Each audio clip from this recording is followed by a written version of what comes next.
How to recover Telegram deleted messages or chats.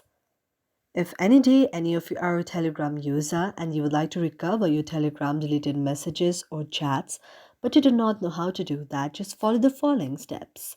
For this, first of all, you have to find the very Telegram application on your mobile device. After you find the very Telegram application on your mobile device, you have to tap on that.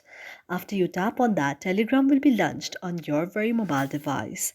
After Telegram is launched on your mobile device, you have to go to the three lines on the top and then go to the option of settings. After tapping on the option of settings, now you can see an interface like this. Now here you have to tap on the option of chat settings. After you tap on the option of chat settings, you can see an interface like this. Now what you have to do is you have to go to the three dots and you have to see all of these. You have to set all of the settings as shown here in the very screen here. And then you can go to the option of the data and the storage as well.